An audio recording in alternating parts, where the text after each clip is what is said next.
एक पवित्र जीवन जीने के लिए इस संसार के अंदर। और इसको समझने के लिए हम 3 बातों को समझेंगे। पहली बात है कि एक जो जीवित आशा है उसमें पवित्रता के साथ हमें जीना है। दूसरी बात, परमेश्वर के डर भय में हमें पवित्रता के साथ जीना है।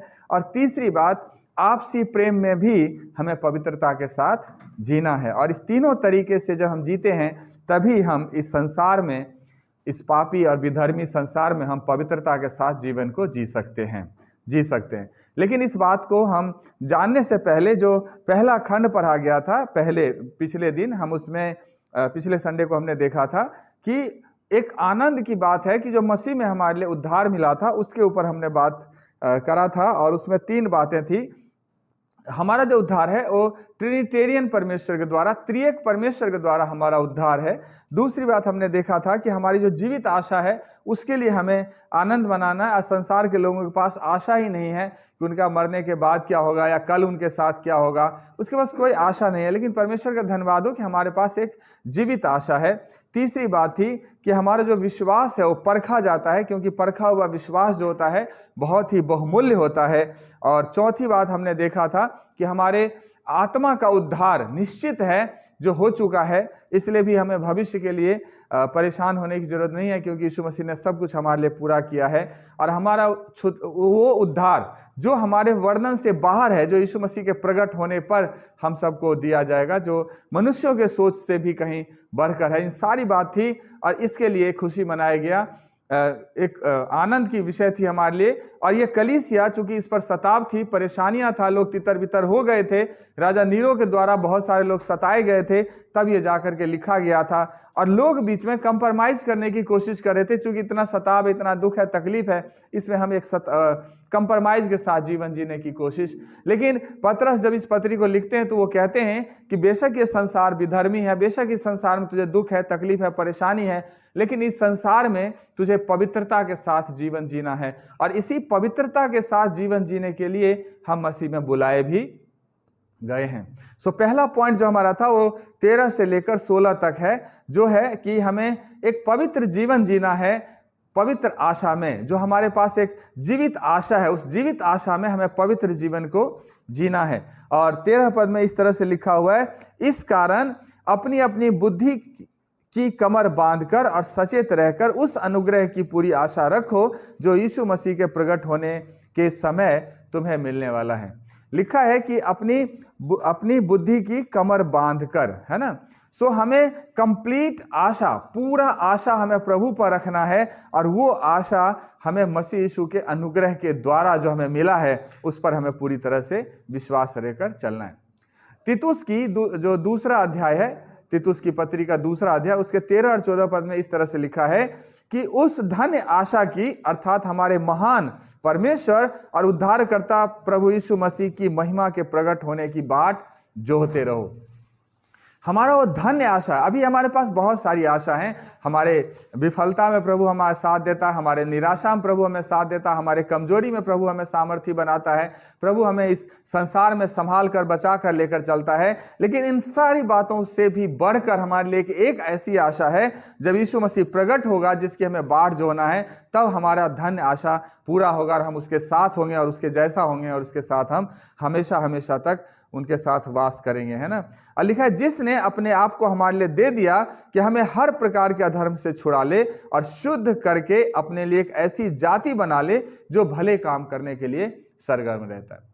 हम सब बेशक पाप में थे, अधर्म में थे और संसार के रीति रिवाजों और उसके हवा में बहते हुए जा रहे थे। लेकिन जब यीशु मसीह ने क्रूस पर अपना जान दिया तो उसके उस महान बलिदान के द्वारा हमारा छुटकारा हुआ, हमें परमेश्वर ने धर्मी ठहराया और उस स्वर्गीय वारिस के लिए हमें चुना। और हम लोग चूंकि परमेश्वर में धर्मी ठहराए गए हैं, इसलिए हमें भले काम के लिए सरगर्म रहना है। संसार में भला काम लोग इसलिए करते हैं कि उसको ये आशा है कि भले काम करने से हमें उद्धार मिल जाएगा, हमें धर्मी गिना जाएगा। लेकिन हम भले काम इसलिए करते हैं कि हम पहले से धर्मी गिने हुए हैं, हम परमेश्वर के बेटे और बेटियां हैं, इसलिए परमेश्वर का स्वभाव हम में है। और चूंकि परमेश्वर का स्वभाव हम में है, इसलिए हमें भले काम करने हैं, है ना। और और जो लोग उसकी बाट जोहते हैं उनके उद्धार के लिए दूसरी बार बिना पाप के वो दिखाई देगा। सो जरूरी है कि हम उस पर प्रभु यीशु मसीह की हम क्या करें, बाट जोहते रहें। 14 पद में लिखा है कि हमें सारी पुरानी जो आदतें हैं, यहाँ लिखा है आज्ञाकारी बालकों के समान अपनी अज्ञानता के समय की पुरानी अभिलाषाओं के सदृश ना बनो। जो हमारी पुरानी अभिलाषा है उसके सदृश ना बनो। लेकिन एक शब्द है जो आपको विचलित करेगा, और लिखा है आज्ञाकारी बालकों के समान। जब हम मसीह को नहीं जानते थे, जब हम मसीह को, हमें पता नहीं था मसीह कौन है, उनकी अनुग्रह क्या, उनकी दया क्या है, तब हम आज्ञाकारी बालकों के समान जो हमसे कहा जाता था, हम बिना सोचे समझे उन कामों को क्या करते थे, आज्ञाकारी बालकों के समान।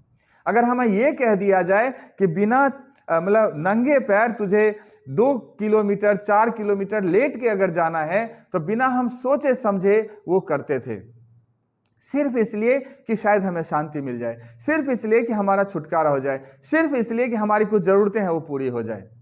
सो जैसा हमें कहा जाता था हम बिल्कुल वैसा ही करते थे, बिल्कुल आज्ञाकारी बालकों के समान। और हम ये भी नहीं जान पाते थे जो काम हम कर रहे हैं वो कहीं ना कहीं परमेश्वर के विरोध में हम काम को कर रहे हैं। और इसीलिए लेखक यहां पर कहता है कि आज्ञाकारी बालकों के समान अपनी अज्ञानता के समय की पुरानी अभिलाषाओं के समान न बनो।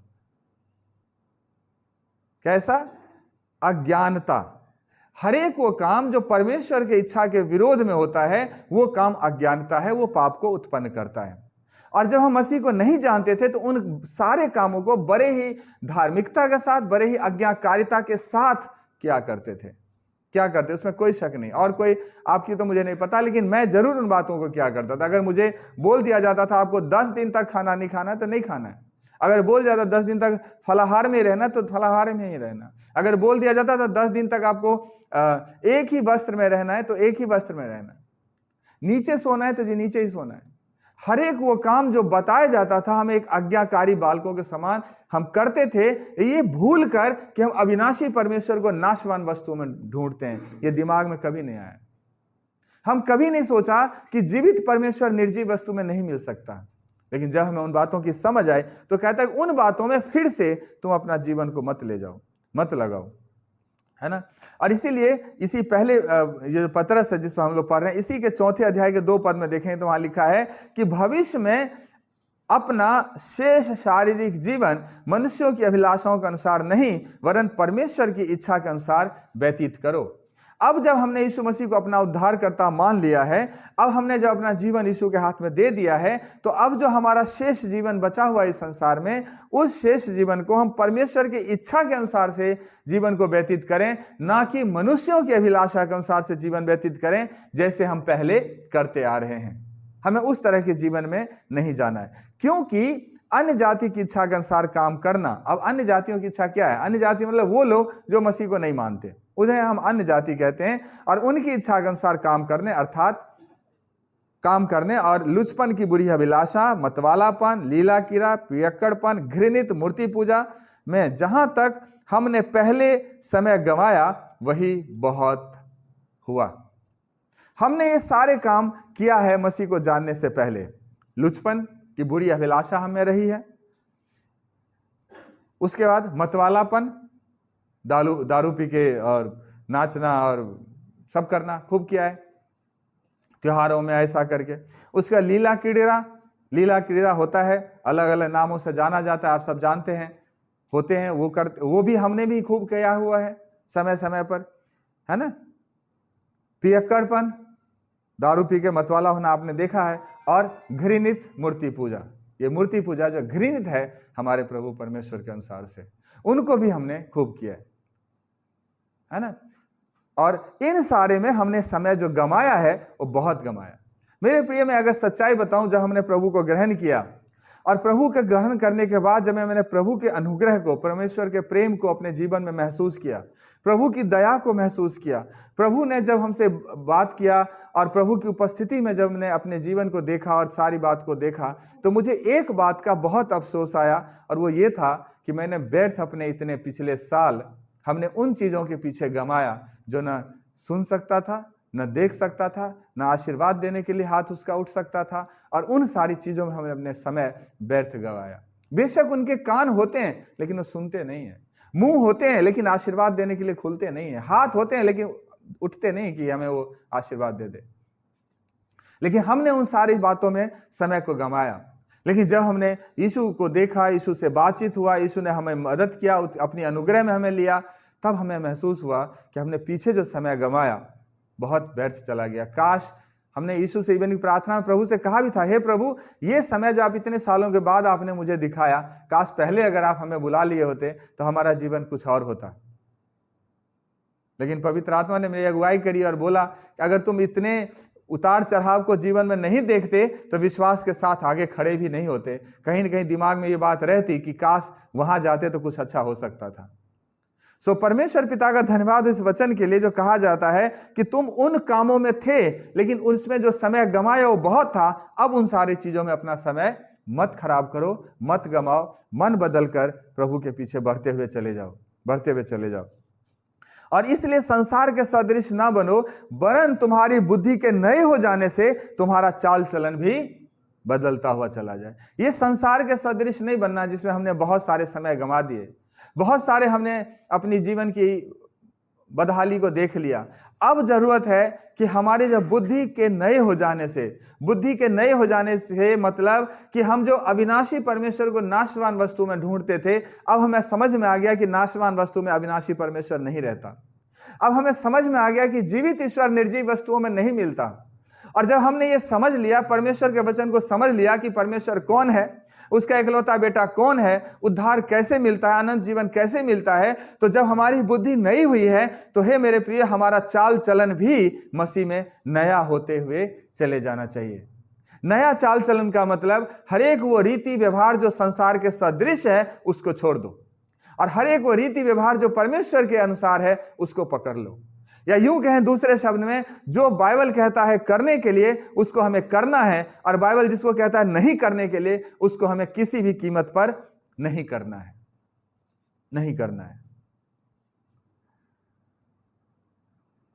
और हमारी चाल चलन बदलता जाए, जिससे तुम परमेश्वर की भली भांति और सिद्ध इच्छा अनुभव से मालूम करते रहो। मेरे प्रिय, जब हमारा स्वभाव बदलता है, हम जब प्रभु के तरफ चलते हैं, हमारा चाल चलन जब वचनों के अनुसार होता है, तो प्रभु की मर्जी भी हमारे जीवन से पूरा होना शुरू हो जाता है। और 15-16 पद में इसी बात पर जोर दिया गया है कि चूंकि हमारा प्रभु पवित्र है, इसलिए हमें भी पवित्र बनना है। हमारा प्रभु परमेश्वर पवित्र है और इसलिए हमें भी पवित्र बनना है। लिखा है, पवित्र बनो क्योंकि मैं पवित्र हूं। पहला थिस्सलुनीकियों 4 अध्याय के 3 से 7 तक लिखा है, क्योंकि परमेश्वर की इच्छा यह है कि तुम पवित्र बनो, अर्थात व्यभिचार से बचे रहो। मेरे प्रिय, 2 तरह का व्यभिचार होता है, एक शारीरिक, एक आत्मिक। अगर जो विवाह है, विवाह से अगर हम बाहर का कोई वो करते हैं तो वो शारीरिक व्यभिचार हो जाता है, और आत्मिक जब हम परमेश्वर को छोड़कर किसी और के सामने झुकते हैं तो वो आत्मिक व्यभिचार हो जाता है। अगर ज्यादा नजदीकी से जाएंगे तो वो आत्मिक व्यभिचार और शारीरिक व्यभिचार दोनों ही शरीर के साथ ही होता है, और शरीर के साथ जब होता है तो ये बहुत खतरनाक व्यभिचार होता है जिसकी सजा मृत्यु दंड है, क्योंकि हमारा शरीर जो है वो पवित्र आत्मा का मंदिर है। इसलिए जरूरी है, यहाँ पर पौलुस जब इस पत्री को लिख रहे होते हैं, थिस्सलुनीकियों की पहली पत्री को, तो विशेष रूप से कहता है कि पवित्र बनो, और पवित्र बनने के लिए जरूरी है कि व्यभिचार से बचे रहो। और तुम में से हर एक पवित्रता और आदर के साथ अपने पात्र को ग्रहण करना जाने, पति पत्नी को और पत्नी पति को ग्रहण करना जाने। और जो कोई अपने भाई को न ठगे और न उस पर दाव चलाए। ये भी एक पवित्रता के अंदर आ जाता है, भाई को ठगना और दाव चलाना, जो संसार में आपने देखा होगा, धन दौलत के लिए, जमीन जायदाद के लिए, पैसों के लिए, है ना, या माँ बाप के जो कमाई रखे हुए हैं उसको लूटने के लिए एक दूसरे पर दाव चलाते हैं, एक दूसरे को ठगते हैं, एक दूसरे को बेवकूफ बनाने की कोशिश करते हैं। और ये सब कहीं ना कहीं परमेश्वर की इच्छा के विरोध में है और अपवित्रता के लिए है। सो जरूरत है मेरे प्रिय कि हम इन सबसे छूटें। इसलिए हम अपने आप को शरीर और आत्मा की सब मलिनता से शुद्ध करें और परमेश्वर का भय रखते हुए पवित्रता को सिद्ध करें। शरीर की जितनी मलिनता है, आत्मा की मलिनता है, शरीर के पाप, उन सब को अपने जीवन से दूर करके, शुद्ध करके और परमेश्वर का डर मानते हुए पवित्रता जो है उसमें हम अपने आप को सिद्ध करते हुए चले जाएं। ये खंड था 13 से लेकर 16 तक। दूसरा जो खंड है वो 17 से लेकर 21 तक है, जहां इस बात पर है कि हमें परमेश्वर के भय में जीना है पवित्रता के लिए, या परमेश्वर के भय में हमें पवित्र जीवन को जीना है। ऐसे समझिए कि परमेश्वर के भय में हमें पवित्र जीवन को जीना है। और 17 पद को मैं पढ़ देता हूं, यहां इस तरह से लिखा हुआ है सॉरी, जबकि तुम हे पिता कहकर उसे प्रार्थना करते हो, जो बिना पक्षपात हर एक के काम के अनुसार न्याय करता है, तो अपने परदेशी होने का समय भय से बिताओ। मेरे प्रिय, अच्छी तरह से समझ लीजिए, हमारा परमेश्वर पक्षपात नहीं करता। चाहे वो विश्वासी है, चाहे वो गैर विश्वासी है, उनके कामों के अनुसार उसका न्याय होगा।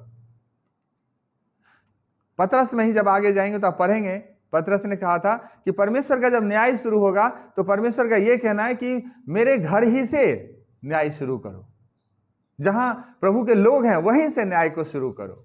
परमेश्वर किसी का पक्षपात नहीं करता। यह सच है कि जिन्होंने परमेश्वर के विरोध में योजना बनाई, उनके लिए जीवन का तो दूर दूर तक कोई आशा नहीं है। और यह भी सच है, जिन्होंने मन फिराकर यीशु को अपना उद्धारकर्ता करके ग्रहण किया, उनके ऊपर दंड की आज्ञा नहीं है। लेकिन न्याय है। परमेश्वर पक्षपात नहीं करता है, और जब पक्षपात नहीं करता है तो हमें संभल के प्रभु के सामने चलना है।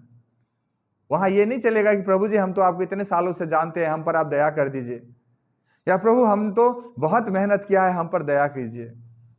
वो निश्चित रूप से दया कर रहे हैं हम पर, और दया कर रहे हैं इसीलिए तो अपने इकलौते पुत्र को दिया है।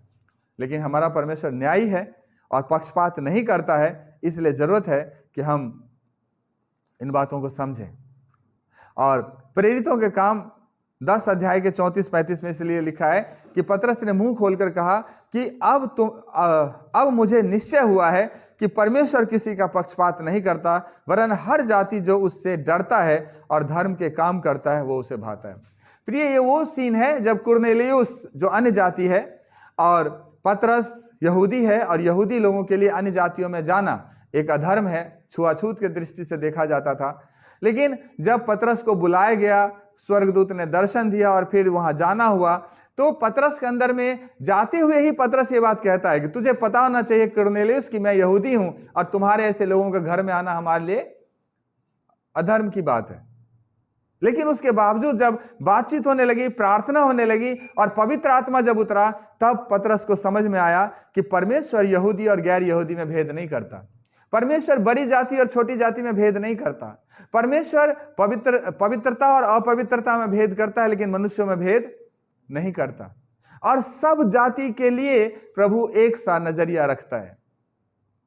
जो कोई मन फिराएगा, वचन में लिखा है कि परमेश्वर ने जगत से ऐसा प्रेम किया कि अपना इकलौता बेटा दे दिया, ताकि जो कोई उस पर विश्वास लाए वो नाश न हो बल्कि अनंत जीवन को प्राप्त करे। जो कोई विश्वास लाए, चाहे वो कोई भी हो, चाहे वो गोरा हो, चाहे वो काला हो, चाहे ऊंची जाति के हो, चाहे नीची जाति के हो, चाहे इंडिया के हो, चाहे इंडिया के बाहर से हो, या किसी भी देश के हो, कैसा भी क्यों ना हो, अगर उसने मन फिराया, प्रभु को अपना उद्धारकर्ता करके ग्रहण किया, तो निश्चित रूप से प्रभु उसके जीवन में काम करेगा और उसके जीवन को आशीषित करेगा, क्योंकि वो किसी का पक्षपात नहीं करता। मेरे प्रिय, 8 और 18 और 19 पद जो है सो इस तरह से है कि हमारा जो छुटकारा मिला है, हमें यीशु मसीह के द्वारा मिला है।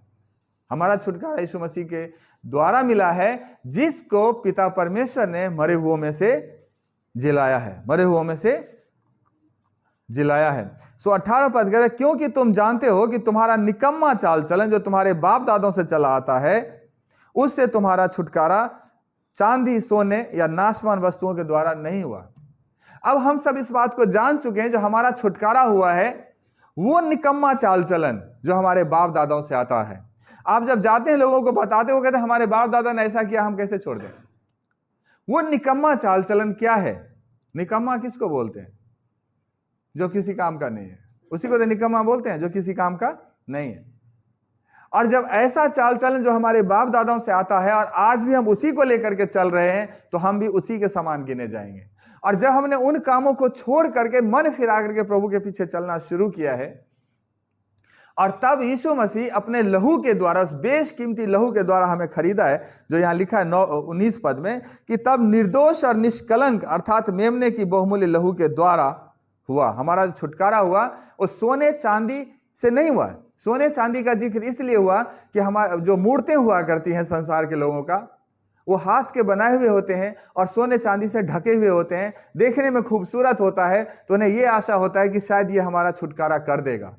लेकिन एक निहित समय के अनुसार वही जो उसको बनाया है, वही जो उसके सामने झुका है, वही जो उसकी महिमा करा है, वही उसको ले जाके पानी में और कहीं और आ जाते हैं समर्पित करके।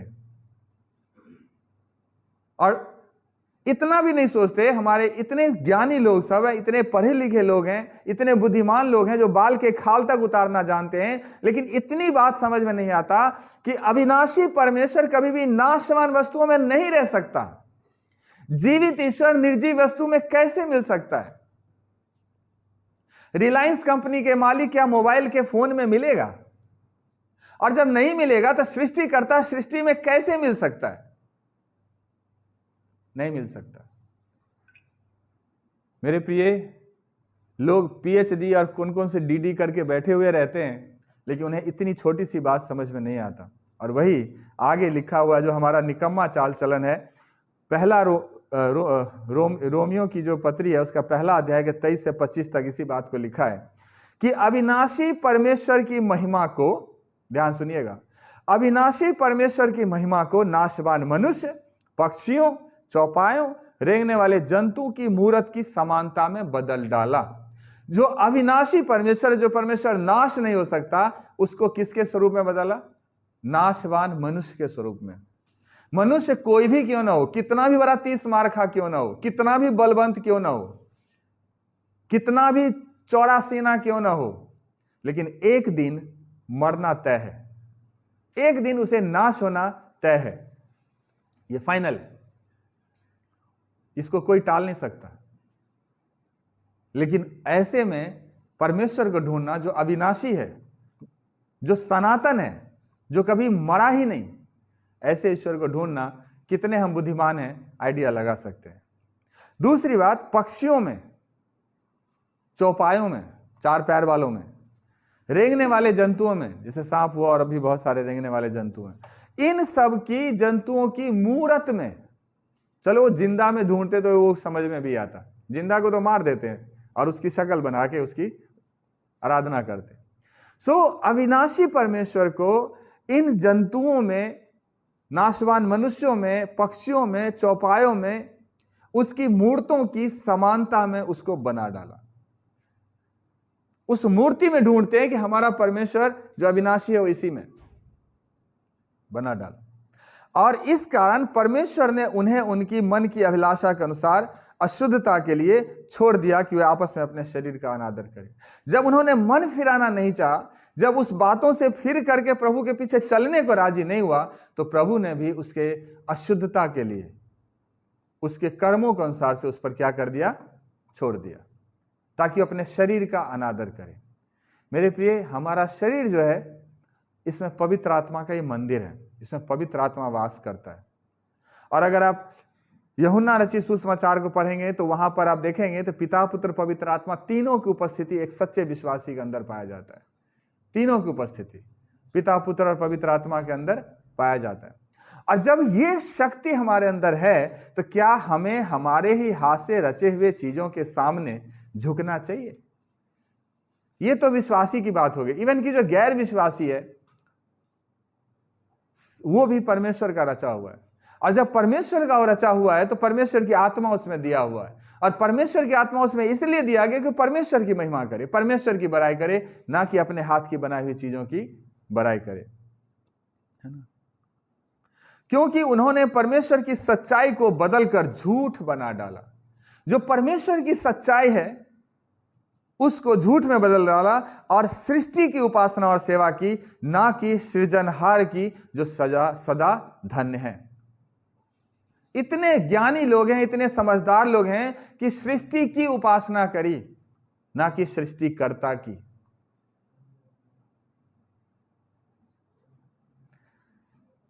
मेरे प्रिय, उन्हें परमेश्वर का डर नहीं है, और इसीलिए न्याय के दिन परमेश्वर बिना हिचके हुए ऐसे लोगों का न्याय करेगा, बिना हिचके हुए।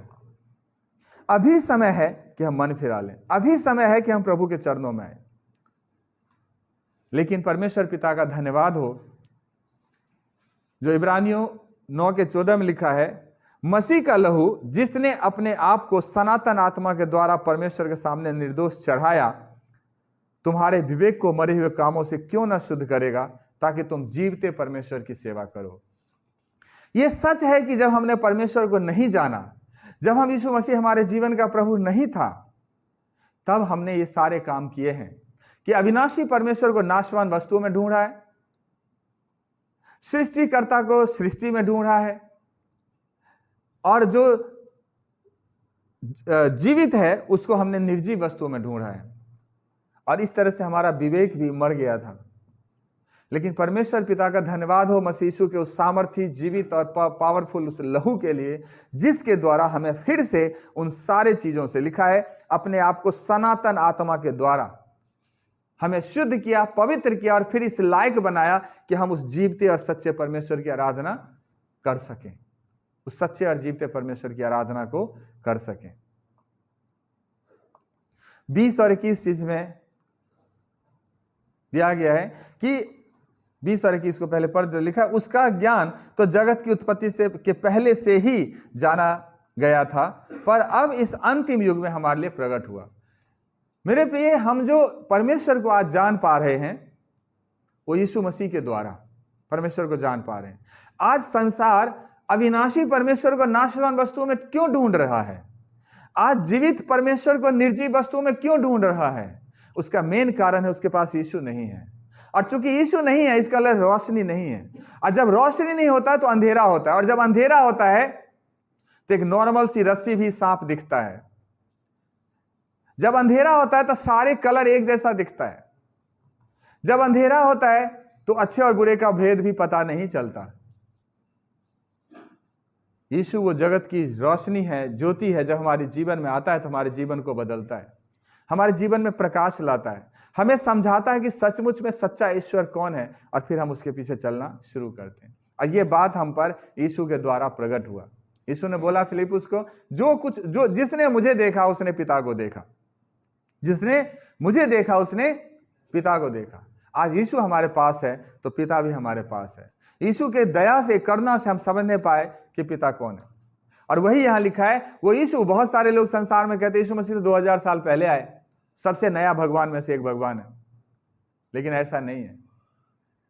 यीशु मसीह अविनाशी, सनातन काल के परमेश्वर है, जीवन और मृत्यु से पड़ा है, शरीर में आकर के मृत्यु होकर के दिखाया कि देख मैं मनुष्य के समान कैसे जीवन को व्यतीत किया।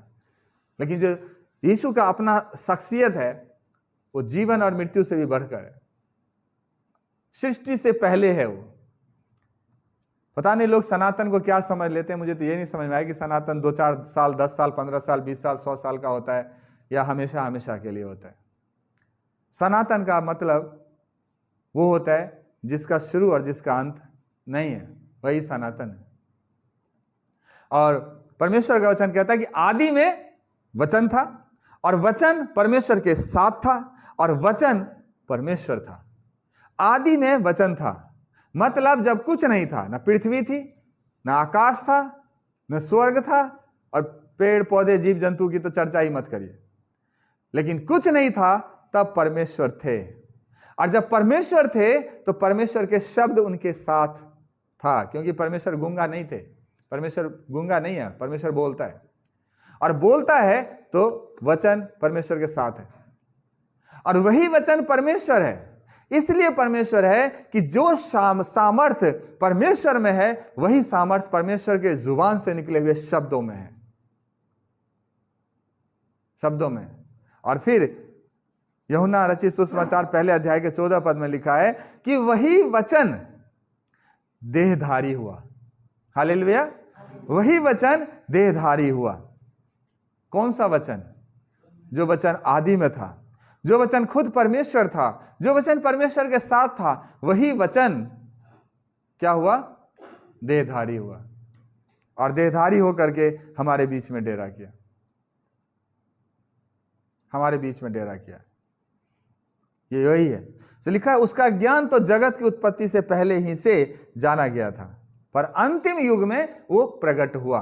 ये अंतिम युग में 2000 साल पहले, अब जब इस जगत का अंत होने वाला है, अब जब इस जगत का न्याय होने वाला है, तो यीशु मसीह शरीर में होकर के देह धारण करके इस संसार में आया, मनुष्यों के समान जीवन को जिया और परमेश्वर के समान आश्चर्य कर्म को दिखाया और मनुष्य के समान जीवन को जी करके साबित कर दिया कि वो एक ही समय में पूरे का पूरे परमेश्वर है और एक ही समय में पूरे का पूरे मनुष्य है। इस बात को उन्होंने प्रकट किया।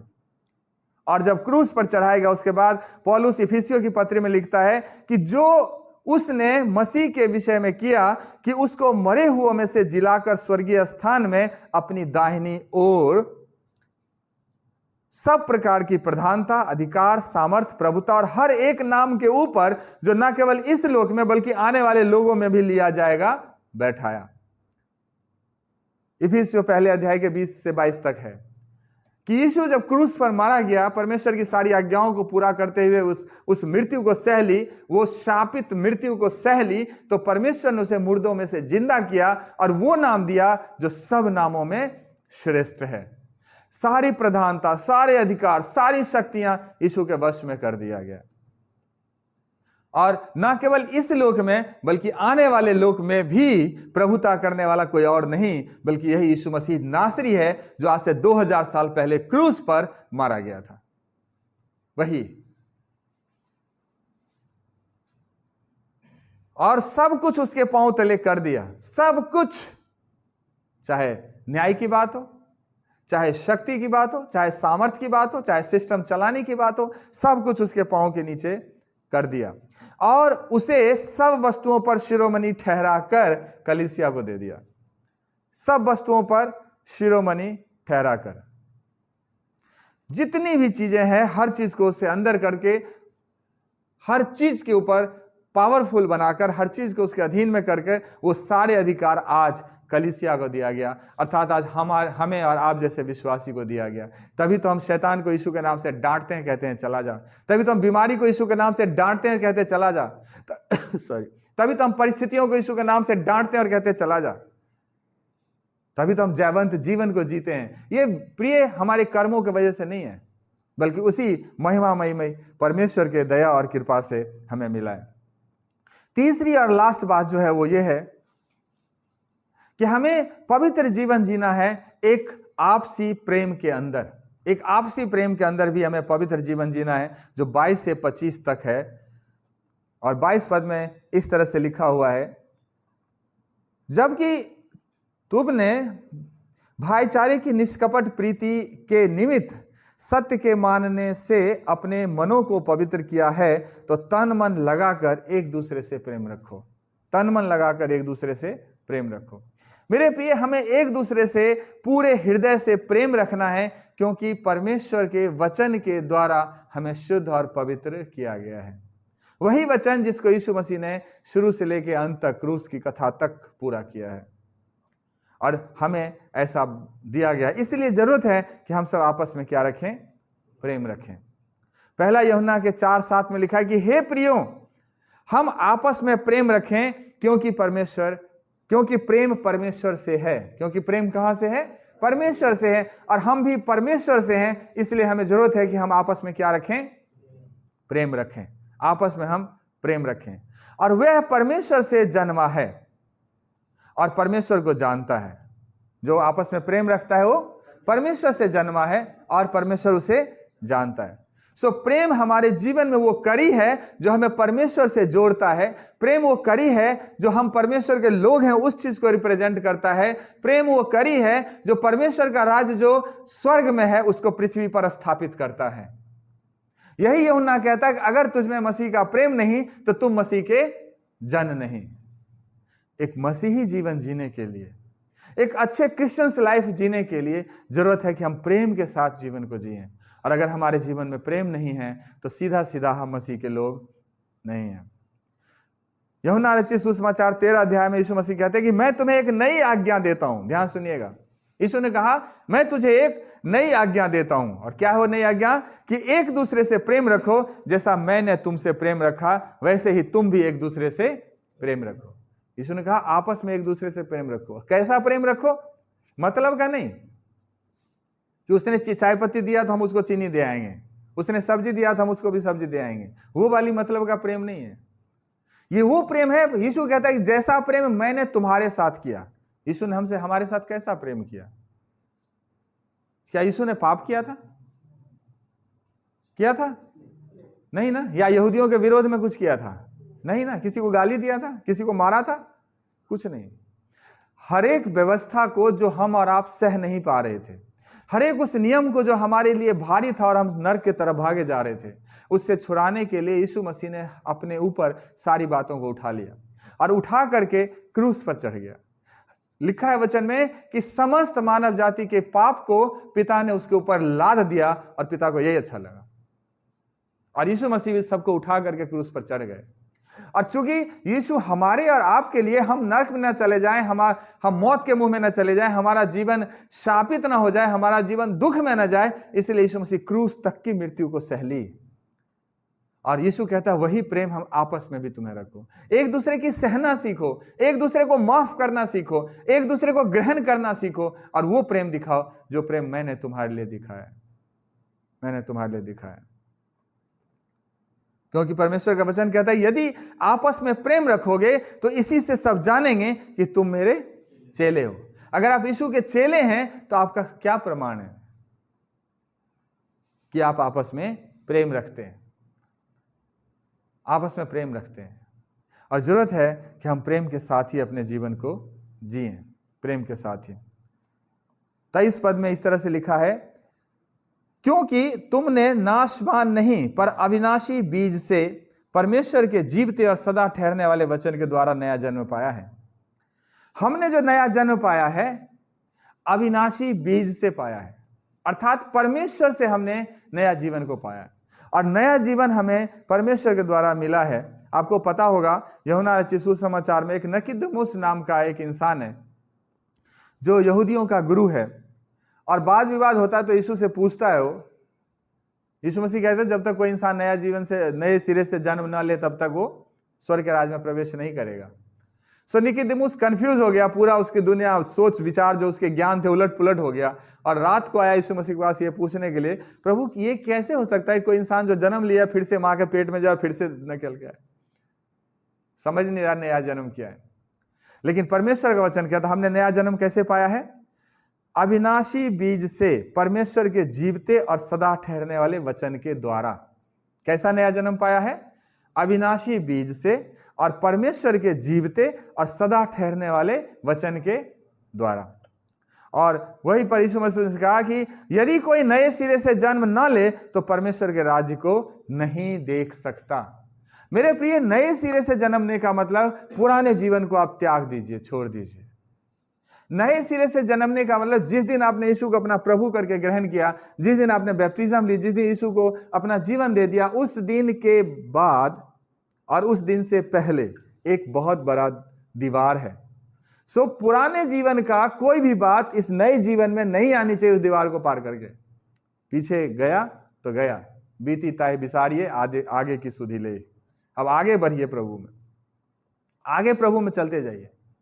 क्रिश्चियन लाइफ ऐसा है, मसीही जीवन ऐसा है जो मैं बार बार बताता हूं। आप अगर जैसे सीढ़ी पे चढ़ रहे हैं तो पीछे का जीना हटता जा रहा है, पैरी हटता जा रहा है। अगर आप वहां से पीछे मुड़ने की कोशिश करेंगे तो एक भी आपको पैरी नीचे नजर नहीं आएगा, वहां से गिरेंगे, अपना दांत तुड़वाएंगे। अच्छा ये है कि आप सीधे ऊपर की तरफ बढ़ते जाएं और ऊपर की तरफ देखते रहें जहां आपका ऑब्जेक्ट है। हम लोग जब प्रभु को अपना उद्धार करता अपना जीवन दिया है तो हमें सीधे स्वर्ग की तरफ देखना है, यीशु के आने की बाट जोना है। पीछे मुड़कर देखने की हमारे पास समय ही नहीं है। और अगर किसी ने भी पीछे मुड़कर देखा तो मैं कहता हूं मूर्ति पूजकों से भी बदतर हाल हो जाएगा ऐसे इंसान का। बदतर, बद से बदतर हाल हो जाएगा जो पीछे मुड़ता है। ऐसा परमेश्वर का वचन कहता है। आप पढ़ लेना, लिखा है कि दुष्ट आत्मा जब निकाल दिया जाता है कैसे आता है वो? 8 गुना बढ़कर। ऐसे बहुत सारे एग्जाम्पल है, लेकिन उतना समय नहीं है हमारे पास जो हम बता सकें। आप लोग बाइबल पढ़ते हैं, उसको पढ़िए और समझ लेंगे। पहले पतरस में इसी में 1:3 में इस तरह से लिखा है कि जिसने यीशु के मरे हुए कामों से लिखा है कि हमारे प्रभु यीशु मसीह के परमेश्वर और पिता का धन्यवाद हो, जिसने यीशु मसीह के मरे हुओं में से जी उठाने के द्वारा अपनी बड़ी दया से हमें जीवित आशा के लिए नया जन्म दिया है। क्या दिया है? नया जन्म दिया है। कैसे? जिसने यीशु मसीह के मरे हुओं में से जी उठने के द्वारा। हमें नया जन्म कैसे मिला? यीशु के द्वारा। और यीशु मुर्दों में से जी उठा है। यीशु नया जीवन को जैसे प्राप्त किया शरीर में, उसी तरह हमें भी उसी में नया जीवन मिला है। और मरे हुओं में से जी उठने के द्वारा और अपनी बड़ी दया से हमें जीवित आशा के लिए नया जन्म दिया। जीवित आशा, हमारे पास जो आशा है ना, वो जीवित आशा है। हमें कोई भी बात का शक होना ही नहीं चाहिए कि मरने के बाद हमारा क्या होगा। पता नहीं कुत्ता, गधा, बिल्ली कहां जाकर जन्म लेंगे, ऐसा कुछ नहीं है। हम यहां अपने स्विच ऑफ होंगे, वहां स्विच ऑन हो जाएंगे पिता परमेश्वर के साथ। हमें कंफ्यूजन नहीं है कहीं भी। हमारे लिए एक नई आशा है, नया जीवन है, सब कुछ हमारे लिए नया नया नया है। इसलिए हम नया जीवन में ही हमें आगे बढ़ते हुए चले जाना है, बढ़ते हुए चले जाना है। लास्ट 24 और 25 पद जो है वो इस बात को दिया है कि परमेश्वर का जो वचन है वो हमेशा हमेशा के लिए। परमेश्वर का वचन हमेशा हमेशा के लिए। 2000 साल से पूरी दुनिया बाइबल को पढ़ रही है, और 2000 साल में बहुत सिस्टम आए, बहुत सिस्टम गए, बहुत सारे सिस्टम बदले, बहुत सारे बदल रहे हैं और भी बदलेंगे। लेकिन परमेश्वर का वचन जैसे 2000 साल पहले प्रचार होता है, 2000 साल छोड़िए, मैं तो 5000 साल पहले की बात करता हूं। जैसा प्रचार नूह के समय में हुआ, जैसा प्रचार अब्राहम के समय में हुआ, जैसा प्रचार यीशु मसीह के समय में हुआ, आज भी वैसा ही प्रचार हो रहा है। वचन अटल है, अजर अमर है, युगान युग एक सा है, इसलिए उसके प्रचार का तरीका भी युगान युग एक सा है। बेशक हमने पहले पैदल चलने की सिस्टम थी, बाद में घोड़ा आ गया, बाद में बाइक आ गया, आज यूट्यूब और फेसबुक और गूगल मीट और ये सब आ गया। लेकिन वचन का जो तरीका है वो वही है, क्योंकि परमेश्वर का वचन युगान युग एक समान है, वो बदलता नहीं। और यशायाह भी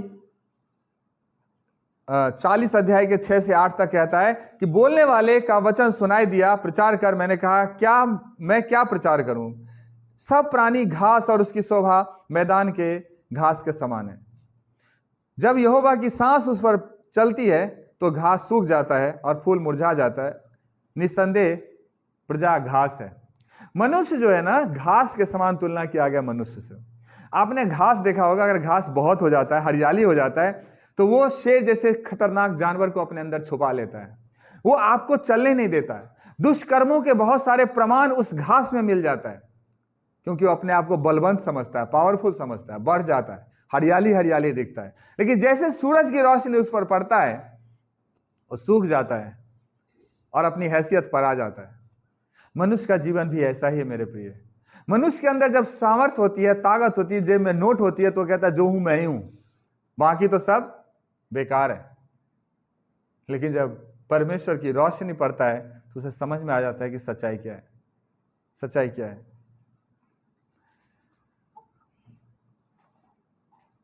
याकूब 4:14 में लिखा है कि यह नहीं जानते कि कल क्या होगा, सुन तो लो, तुम्हारा जीवन है ही क्या। तुम तो मानो भाप के समान हो, थोड़ी देर दिखाई दोगे और फिर लोप हो जाओगे। ये धनवानों को कहा गया, जिनके पास पैसे बहुत होते हैं, घमंड होता है पैसों पर। लोप करने नहीं, परंतु हाँ, मत्ती में लिखा है यीशु मसीह परमेश्वर के वचन के बारे में बहुत सारी बात है। परमेश्वर का वचन युगान युग है, लिखा है तब तक व्यवस्था के एक मात्रा या बिंदु भी बिना पूरा हुए नहीं टलेगा। अभी हमने पढ़ा है, आदि में वचन था, वचन परमेश्वर के साथ था और वही वचन देहधारी हुआ। सो वचन युगान युग है, एक सा है, वो वचन कभी नहीं बदलता। परमेश्वर का वचन ताया हुआ है। परमेश्वर का एक एक वचन क्या है? ताया हुआ है। एक एक वचन चेक करा हुआ। यीशु मसीह ने कहा कि सूरज और पृथ्वी का टल जाना संभव है, लेकिन व्यवस्था का एक बिंदु भी बिना पूरा हुए नहीं टलेगा। यह है परमेश्वर के वचन का सामर्थ्य। मनुष्य बेशक उछल कूद मचाता है, घास के समान बड़े हो जाता है, फैल जाता है, सब कुछ करता है, लेकिन सूरज की रोशनी पड़ते ही जैसे वो घास मुरझा जाता है, मनुष्य का जीवन वैसे ही होता है। मनुष्य का जीवन वैसे होता है। सो मेरे प्रिय, हमने आपको बताया कि इस संसार में जो धर्मी अधर्मी संसार है, विधर्मी है, पापी है, उस संसार में हमें पवित्रता के साथ जीवन को जीना है, और इसी के लिए हम बुलाए